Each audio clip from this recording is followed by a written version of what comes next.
Assalamualaikum warahmatullahi wabarakatuh. Pada pertemuan kali ini, saya akan membahas berkenaan dengan ilmu pengetahuan sosial.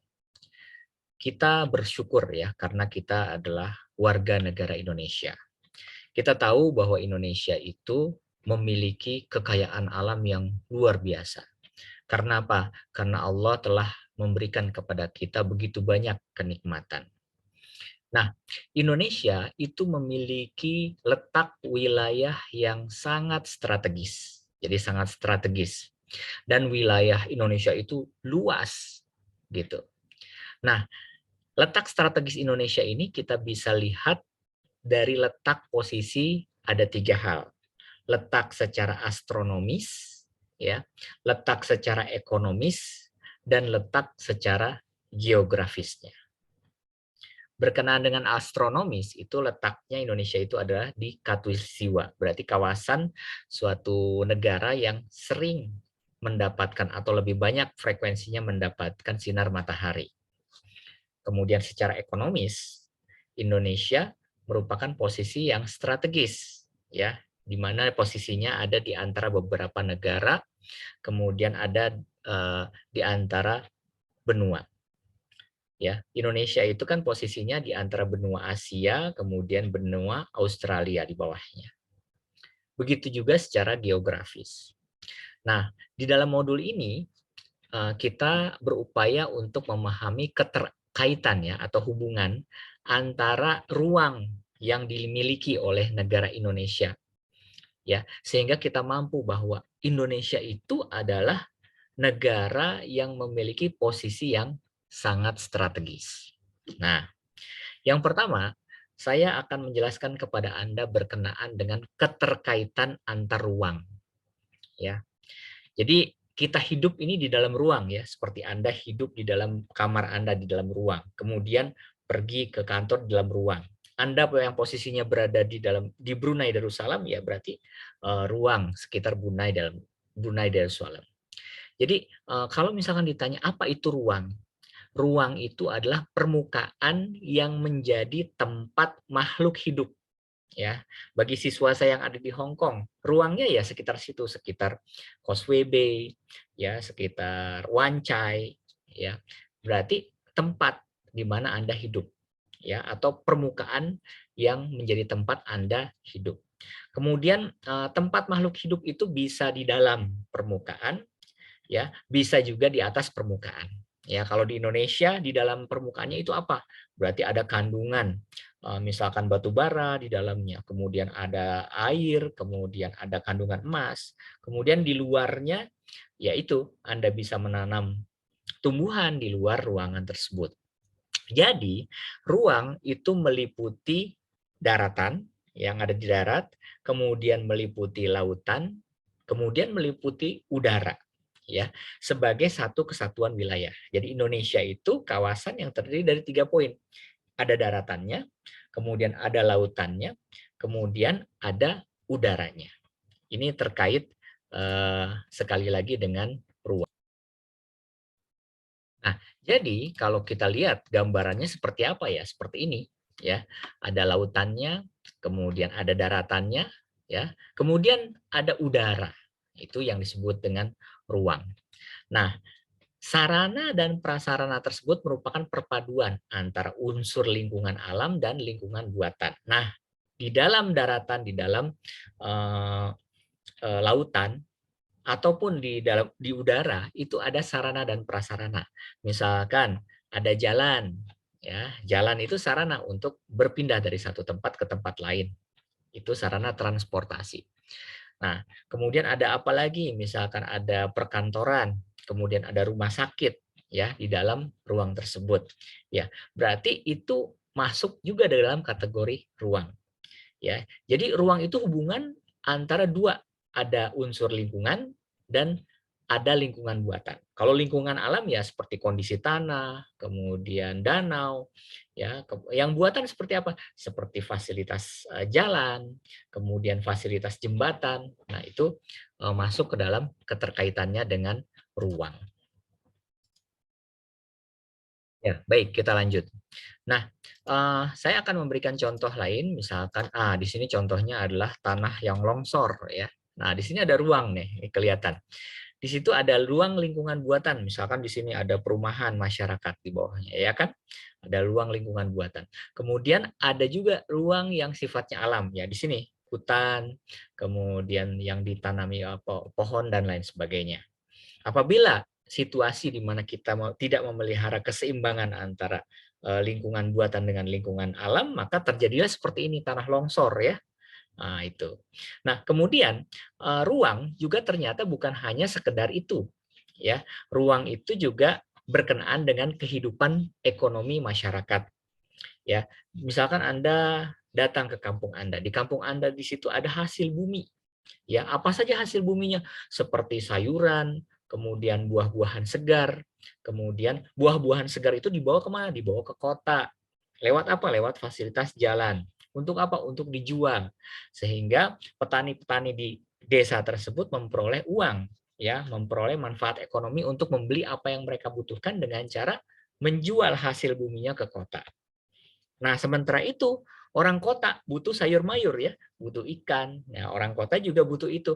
Maka dari mana ia mendapatkan itu? Dia mendapatkan dari masyarakat yang ada di pedesaan. Nah, sebaliknya yang masyarakat yang ada di desa itu dia membutuhkan apa? Dia membutuhkan pakaian, ya. Dia membutuhkan peralatan-peralatan seperti misalkan tepung dan lain sebagainya. Itu didapat dari mana? Dari kota. Ya, mereka butuh pakaian, butuh sepatu, butuh ballpoint misalkan. Nah, itu dari kota. Jadi itu keterkaitan ruang secara ekonomi antara hubungan masyarakat pedesaan dengan masyarakat yang ada di kota. Baik, kita lanjutkan.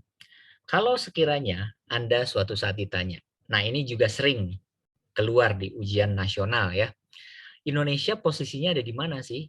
Ya, jadi kalau misalkan kita melihat suatu tempat, misalkan ini posisinya tempat ya, itu kan ada yang namanya ke utara, ya, kemudian ada yang namanya ke selatan, ya, kemudian ada yang ke timur, kemudian ada yang ke barat, gitu ya.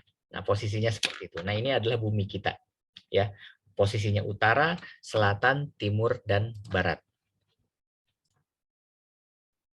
Nah, kalau sekiranya posisi bumi seperti ini, ya kita akan ditanya di manakah letak Indonesia.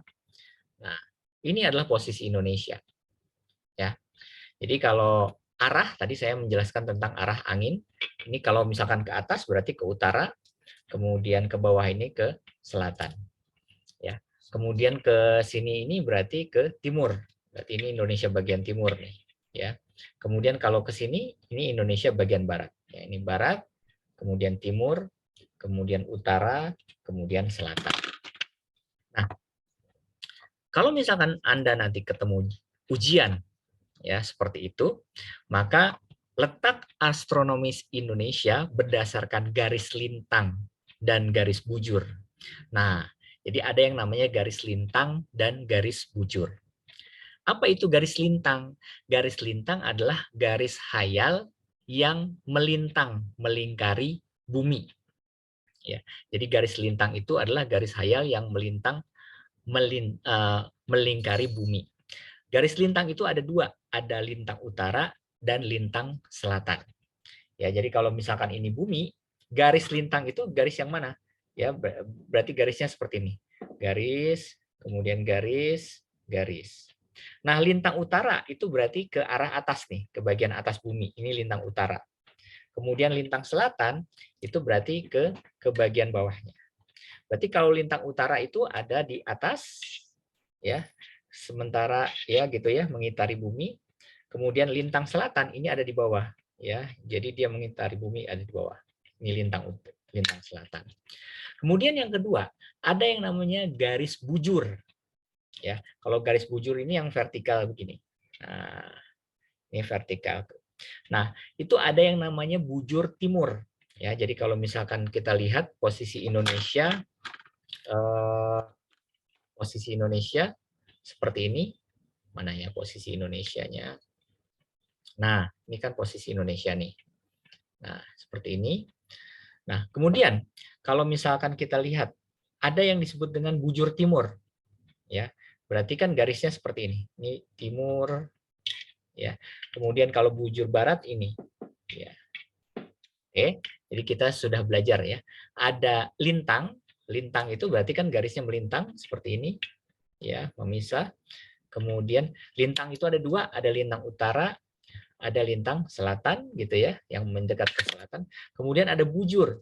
Kalau bujur itu kan berarti garisnya seperti ini. Nah, garisnya seperti ini, yaitu bujur timur, kemudian ada yang namanya bujur barat. Oke. Nah, itu berkenaan dengan garis lintang dan garis bujur. Nah, Indonesia sebentar. Kita jadi garis bujur itu adalah garis khayal yang menghubungkan antara kutub utara dan kutub selatan. Ya.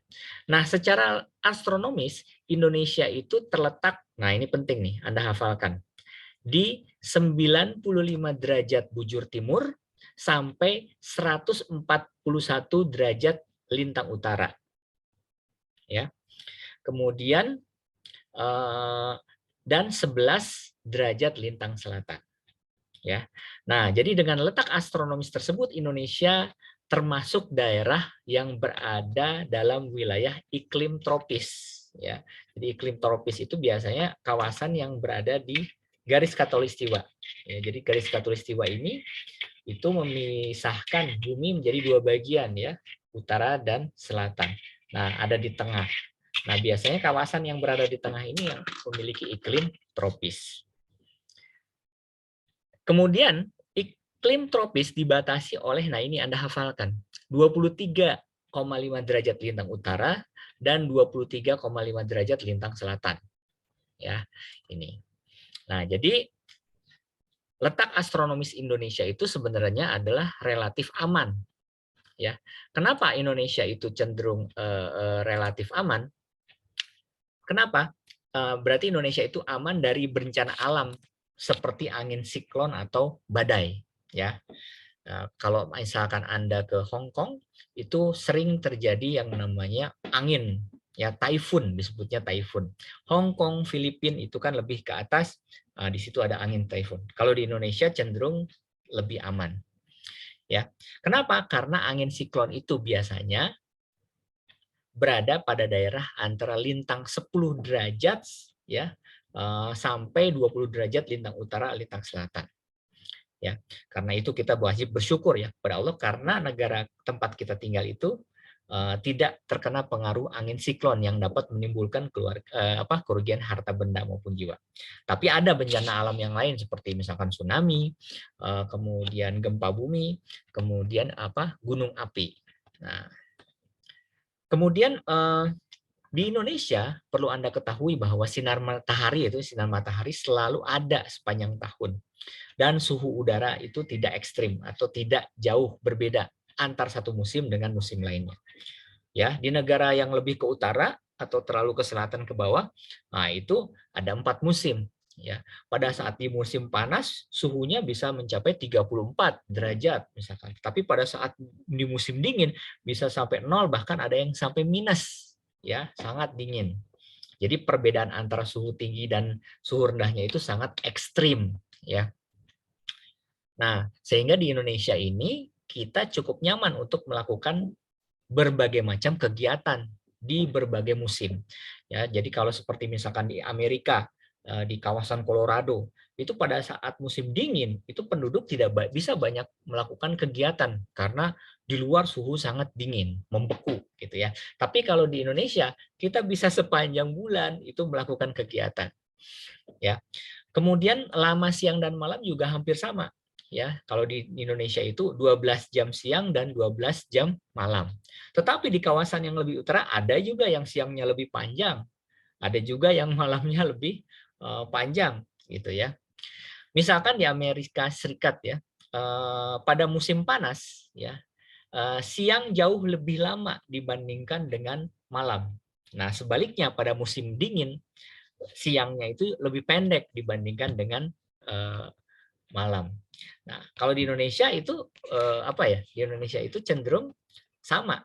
Nah, Kemudian apalagi? Karena suhu di daerah tropis berbeda dengan suhu di negara-negara yang terletak pada lintang sedang dengan 4 musim, yaitu musim dingin, semi, panas, dan gugur ya. Jadi ada yang namanya 4 season, berarti 4 musim. Kalau di kita kan tidak memiliki 4 musim ya. Ya, kalau di kawasan yang lebih ke utara ke selatan itu ada 4 musim, yaitu musim dingin, kemudian musim semi, musim panas, dan musim gugur. Pada musim dingin di sana itu udara sangat dingin, ya, bahkan mencapai 0 Celcius di Beijing misalkan Cina bagian utara itu udara sangat dingin. Sehingga masyarakat di situ pada saat musim dingin perlu memperoleh pemanas ruangan. Kemudian jalanan tertutup salju, ya, sehingga tidak bebas orang berlalu lalang. Nah, sehingga pada saat itu penduduknya itu melakukan kegiatan banyak di dalam ruangan. Nah, kita bersyukur di setiap saat kita bisa keluar, kemudian kita bisa jalan pun tidak pernah tertutup salju. Ya. Nah, pada saat musim panas keadaan itu sebaliknya, di mana kawasan itu menjadi apa ya? Sangat panas, bahkan mencapai 40 derajat Celcius. Ya, akibatnya diperlukan AC ya atau pendingin ruangan agar tetap nyaman. Tentu saja kalau udara sangat panas atau sangat dingin, ya beraktivitas di luar ruangan itu tidak mungkin bisa dilakukan ya dengan nyaman maksudnya. Maka otomatis masyarakat memilih untuk berada di. Nah, bersyukur ya Indonesia kita bisa melakukan aktivitas di luar ruangan maupun di dalam ruangan sepanjang waktu gitu tanpa dibatasi oleh 4 musim tadi. Nah, itulah posisi Indonesia berdasarkan letak Indonesia ya posisinya. Nah, jadi Anda ingat-ingat ini sering sekali keluar di ujian nasional ya atau ujian pendidikan kesetaraan. Nah, Anda ingat nih. Berarti letak astronomis. Jadi letak astronomis Indonesia itu apa? Itu 95 derajat bujur timur sampai 141 derajat lintang utara sampai 11 derajat lintang selatan. Ya. Nah, kemudian yang kedua, berarti letak astronomis Indonesia. Yang pertama ya, letak astronomis. Kemudian yang kedua, kita akan mempelajari tentang letak geografis Indonesia. Nah, jadi tadi kita belajar letak astronomis, sekarang kita belajar letak geografis Indonesia. Letak geografis Indonesia itu, nah ini perlu dicatat ya, itu Indonesia itu berada di antara 2 benua dan 2 samudera. Jadi benua yang mengapit Indonesia itu adalah benua Asia yang terletak di sebelah utara Indonesia, ya, dan benua Australia yang terletak di sebelah selatan Indonesia. Nah, jadi Indonesia terletak di antara 2 benua, yaitu benua apa saja? Yang pertama itu adalah benua Asia yang terletak di bagian atas nih. Ini ke atas itu benua Asia. Kemudian yang satu lagi adalah benua Australia. Nah, jadi strategis ya. Jadi kalau misalkan orang di Cina ingin mengirimkan barang ke benua Australia, otomatis dia harus lewat Indonesia, gitu ya. Jadi antara 2 benua, benua Asia dan benua Australia di bawahnya. Nah, itu letak yang pertama. Berikutnya adalah Indonesia itu terletak di antara 2 samudra, ya, 2 laut luas. Ya. Samudra Indonesia, samudra yang mengapit Indonesia ada 2, yaitu Samudra Pasifik yang berada di sebelah timur, ya. Kemudian Samudra Hindia yang berada di sebelah barat, ya. Jadi kalau misalkan kita lihat Indonesia itu berada di antara 2 samudra, ya. Apa saja samudranya? Yaitu Samudra Pasifik, ya. Ini laut lepas nih. Di sini nih, Samudra Pasifik yang berada di sebelah timur Indonesia. Ya. Sementara yang berada di sebelah barat ke kiri, nah ini yang besar ini, nah ini adalah Samudra Hindia. Ya. Jadi kalau misalkan dari kawasan sini, dari kawasan Afrika, ya, ingin mengirimkan barang atau produk kontainer misalkan ke Australia, otomatis dia akan melewati Samudra Hindia, kemudian pasti akan melewati Indonesia. untuk mengisi bahan bakar strategis ya. Nah, kemudian di sini ini Samudra Pasifik. Ya, jadi kalau Amerika misalkan di sini ya ingin mengirimkan barang ke kawasan yang ada di timur, otomatis dia juga melewati Indonesia. Ya. Jadi Indonesia itu posisinya sangat strategis. Berada di antara dua benua, yaitu benua Asia dan benua Australia, dan berada di antara dua samudra, yaitu Samudra Pasifik ya dan Samudra Hindia. Oke. Nah, kemudian berikutnya adalah kita lihat secara lebih detail batas-batas Indonesia ya secara geografis ya. Baik. Oke. Nah, kita lihat di sini. Di sebelah utara, nah ini bagian utara Indonesia, Indonesia itu berbatasan dengan beberapa negara. Apa saja? Yang pertama itu adalah Malaysia. Indonesia berbatasan dengan Malaysia. Malaysia itu di mana? Ah, di sini Malaysia ini. Nah, Indonesia ini yang putih ya. Indonesia ini yang putih. Ya. Kemudian di sebelah utara Indonesia juga berbatasan dengan Singapura. Ah, Singapura itu kecil di sini, Singapura. Kemudian dengan Filipina. Ah, ini Filipina nih. Ini Filipina. Jadi ini di bagian utara kita berbatasan. Kemudian berbatasan dengan Laut Cina Selatan. Nah, South China Sea. Nah, ini di sini, South China Sea. Jadi strategis posisi kita. Kemudian ini utara. Kemudian di sebelah selatan sini ke bawah. Ya. Indonesia berbatasan dengan Timor Leste. Nah, dulu kan Timor itu bagian dari Indonesia, sekarang memisahkan diri, akhirnya dia jadi negara ya. Nah, Timor Leste ada di sini. Nah, ini berbatasan dengan Timor Leste.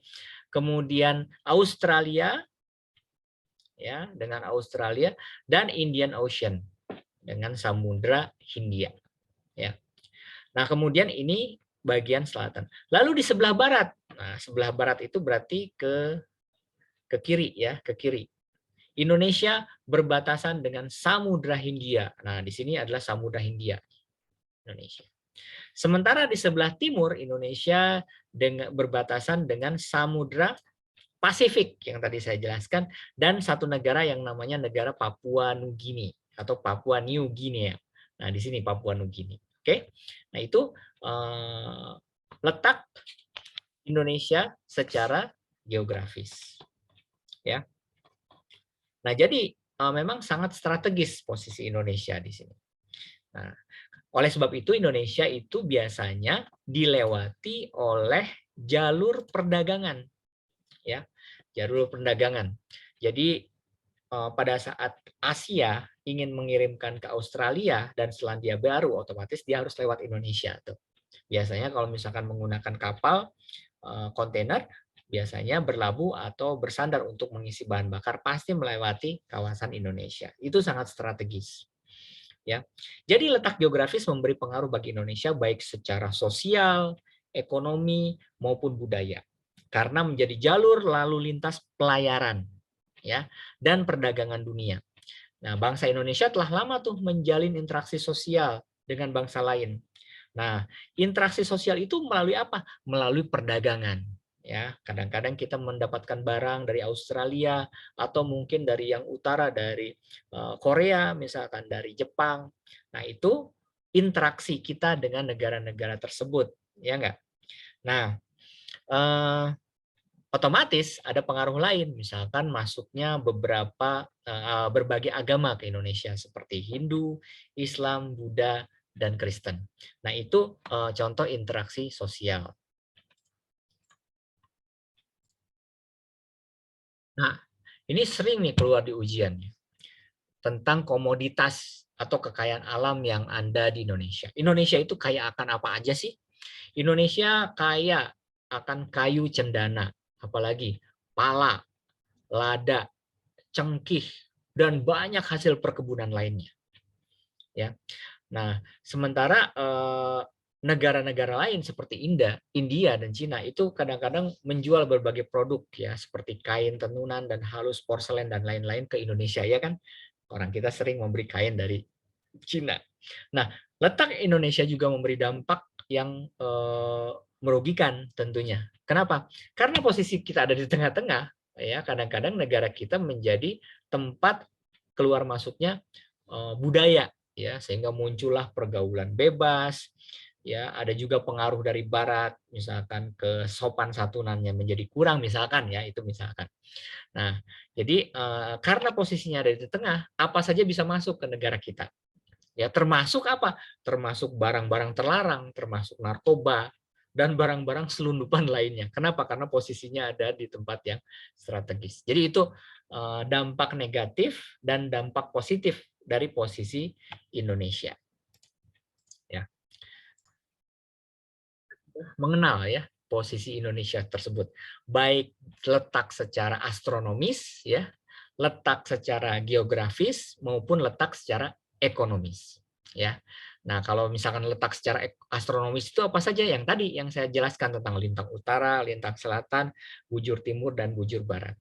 Kemudian letak secara geografis, oh Indonesia berada di antara dua benua, Asia dan Australia, dan dua samudra, yaitu Samudra Pasifik dan Samudra Hindia, itu secara geografis. Kemudian yang ketiga, letak secara ekonomis, itu tadi. Indonesia menjadi tempat transaksi atau pertukaran barang, baik dari rempah-rempah maupun barang-barang dari kain, misalkan dari negara lain ke Indonesia. Nah itu tiga letak Indonesia. Baik, kita sudah menyelesaikan bab ini. Kita langsung menuju bab yang lain ya. Baik, kita lanjutkan. Kita lanjutkan berkenaan dengan iklim. Nah, kalau misalkan Anda ditanya, Pak, bagaimana dengan iklim di Indonesia? Nah, iklim di Indonesia itu ada tiga. Yang pertama adalah iklim musim. Ya, iklim musim itu apa, Pak? Iklim musim itu adalah iklim yang dipengaruhi oleh angin musim yang berubah-ubah setiap periode waktu. Ya, biasanya satu periode itu berubah selama 6 bulan. Itu iklim musim. Kemudian yang kedua, ada yang disebut dengan iklim laut. Ya, apa itu? Iklim laut terjadi karena Indonesia memiliki wilayah laut yang sangat luas, sehingga banyak menimbulkan penguapan dan akhirnya mengakibatkan terjadinya hujan. Ya. Kemudian yang ketiga, itu ada yang namanya iklim panas. Apa itu? Iklim yang terjadi karena Indonesia berada di daerah tropis. Tadi saya menyebutkan ya di globe ini kita berada di tengah-tengah ya, sehingga frekuensi matahari menyinari kawasan di Indonesia itu lebih besar dibandingkan dengan kawasan yang lebih utara dan lebih ke selatan. Ya. Nah, suhu yang tinggi mengakibatkan penguapan yang tinggi di Indonesia dan sering terjadi hujan di kawasan kita. Oke, itu iklim ya. Jadi Indonesia berdampak, cirinya apa? Karena di kita ini sering terjadinya hujan. Nah, curah hujan di Indonesia itu bervariasi ya. Ada yang hujannya banyak seperti Bogor, makanya disebut sebagai kota hujan. Ya. Tetapi pada umumnya di kawasan Indonesia itu curah hujannya itu berkisar antara 2.500 mm per tahun. Ya, itu berkenaan dengan iklim di Indonesia. Kita lanjutkan. Berkenaan dengan dataran. Nah, bagaimana dengan dataran yang ada di Indonesia? Di Indonesia itu memiliki tiga, ya, yaitu dataran rendah, empat ya, dataran rendah, kemudian dataran tinggi, kemudian kawasan pantai dan kawasan pegunungan. Ya, kita bisa lihat lokasinya ya. Dataran rendah itu posisinya ada di sini nih. Biasanya cenderung mendekati ke pantai. Kemudian yang kedua dataran tinggi, ya biasanya cenderung mendekati kawasan pegunungan, ya. Kemudian dan begitu seterusnya. Nah, kalau misalkan bertanya, ada berapa pulau sih di Indonesia? Indonesia itu cukup memiliki banyak pulau. Di Indonesia itu ada sekitar 18.810 pulau. Wah, luar biasa ya, 18.810 pulau. Nah, antara satu pulau dengan pulau lain itu dihubungkan dengan laut. Ya, contohnya misalkan Pulau Jawa dan Pulau Sumatera itu dipisahkan oleh Selat Sunda, ya kan? Ada selat ya. Jadi kalau Anda ingin berangkat dari Jakarta ke Lampung, ya, itu pakai feri itu melewati Selat Sunda.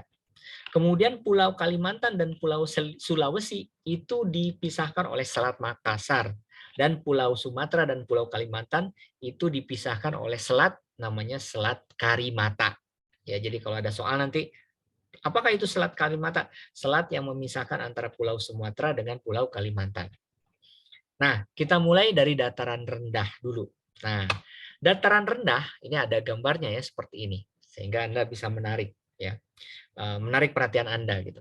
Dataran yang relatif datar, jadi dia tidak berbukit-bukit seperti itu. Ketinggiannya itu kurang dari 500 meter di atas permukaan laut. Jadi dari atas permukaan laut tuh dia ketinggiannya itu kurang dari 500 meter. Nah, biasanya dataran ini terdapat di aliran sungai, udaranya biasanya panas. Ya. Nah, kawasan ini biasanya bagus untuk tanaman pangan, perkebunan, tebu atau kelapa. Ini bagus juga. Ya, sebagian besar juga ada yang digunakan untuk menanam padi seperti di kawasan Subang, Jawa Barat. Ya. Nah, dataran rendah di Indonesia itu ada di mana saja? Itu dia ada di Sumatera, ada di Jawa, ada di Kalimantan, Sulawesi, Papua, Bali, Nusa Tenggara, dan pulau-pulau kecilnya.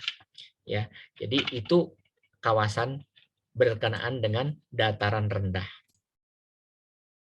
Yang kedua adalah dataran tinggi. Ya, dataran tinggi ini dataran yang memiliki ketinggian lebih dari 500 meter di atas permukaan laut, kebalikan yang tadi ya. Nah, dataran tinggi ini biasanya sejuk dan dingin. Mungkin dekat dari Jakarta seperti kawasan Puncak, kawasan Malang, ya. Ada lagi dataran tinggi Dieng, ya. Kenapa? Dia bisa tinggi karena adanya desakan tenaga dari dalam bumi, ya. Nah, dataran tinggi itu biasanya dimanfaatkan untuk berkebun tanaman industri seperti bunga, sayuran, teh, kopi ya, hina dan lain sebagainya. Nah, di kawasan kita ini banyak terdapat kawasan yang indah seperti ini. Ini ada di dataran tinggi. Kemudian di kita juga ada yang namanya pegunungan ya. Gunung ada dua jenis, yaitu gunung berapi dan gunung yang tidak berapi atau gunung yang sudah mati.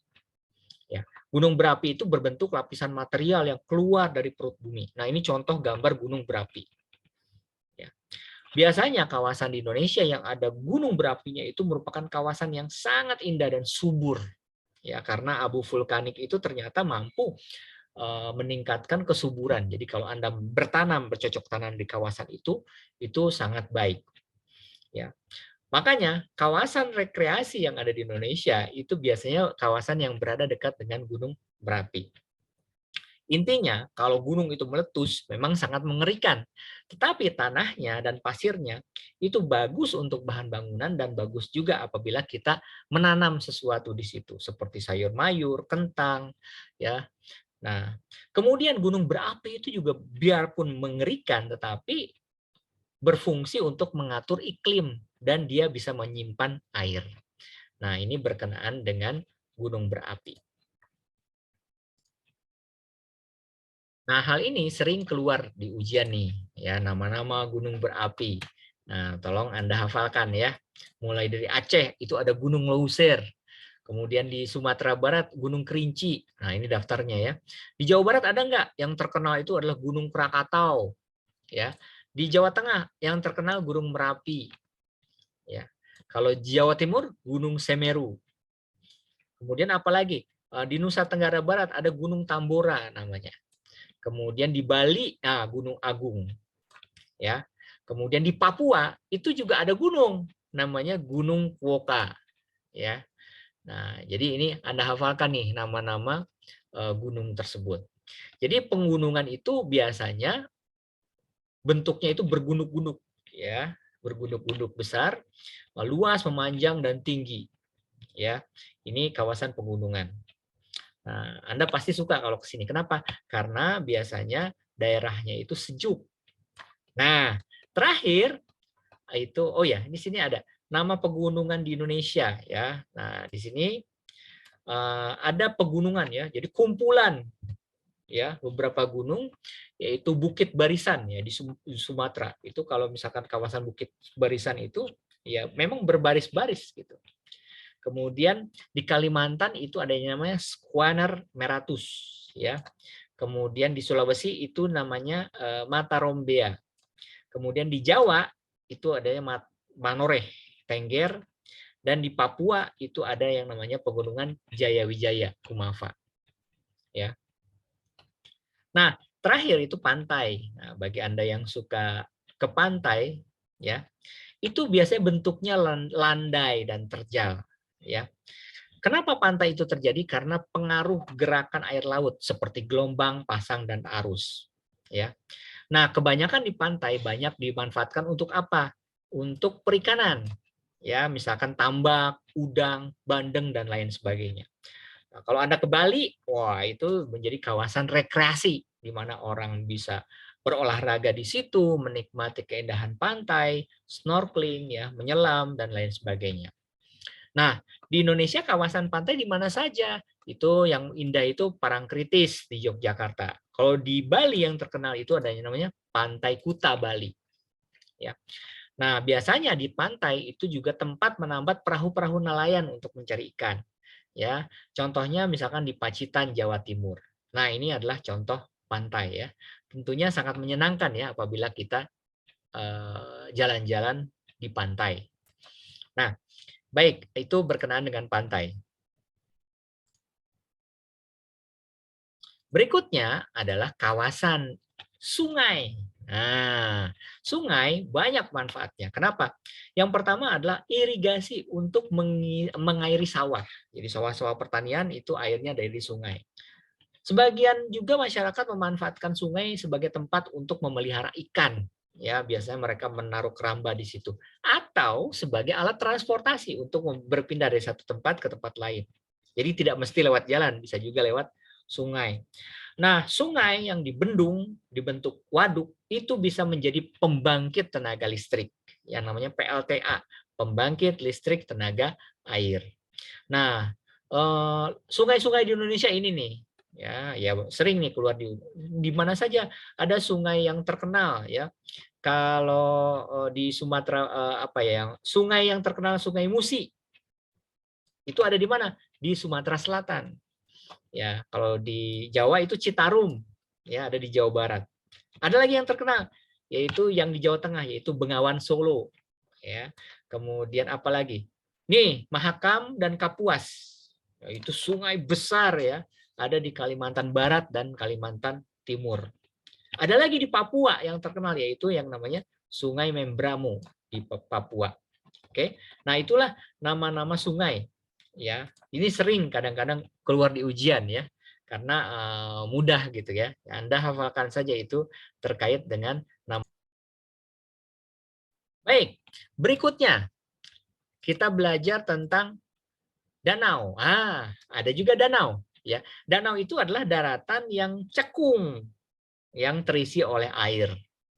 Ya, nah biasanya danau juga terbentuk oleh peristiwa alam. Tapi saat ini ya, manusia itu sering juga membuat danau. Misalkan di kawasan komplek perumahan dia bikin danau, dia bikin cekung, kemudian air dikumpulkan di situ, apakah lewat air hujan atau lewat selokan dan lain sebagainya, itu jadilah danau. Nah, danau sangat bermanfaat ya untuk menampung air hujan, pengairan sawah, tempat memelihara ikan juga bisa untuk olahraga dan rekreasi. Coba Anda sebutkan danau-danau yang terkenal di Indonesia. Di Aceh itu ada danau namanya Danau Laut Tawar. Nah, yang terkenal itu biasanya Danau Toba di Sumatera Utara.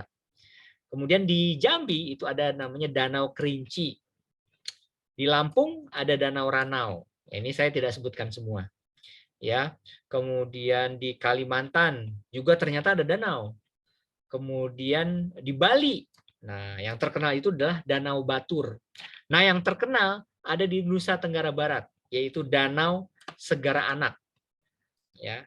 Nah yang lebih aneh lagi ada Danau Tiga Warna, ya di Kalimutu, yaitu di Nusa Tenggara Timur.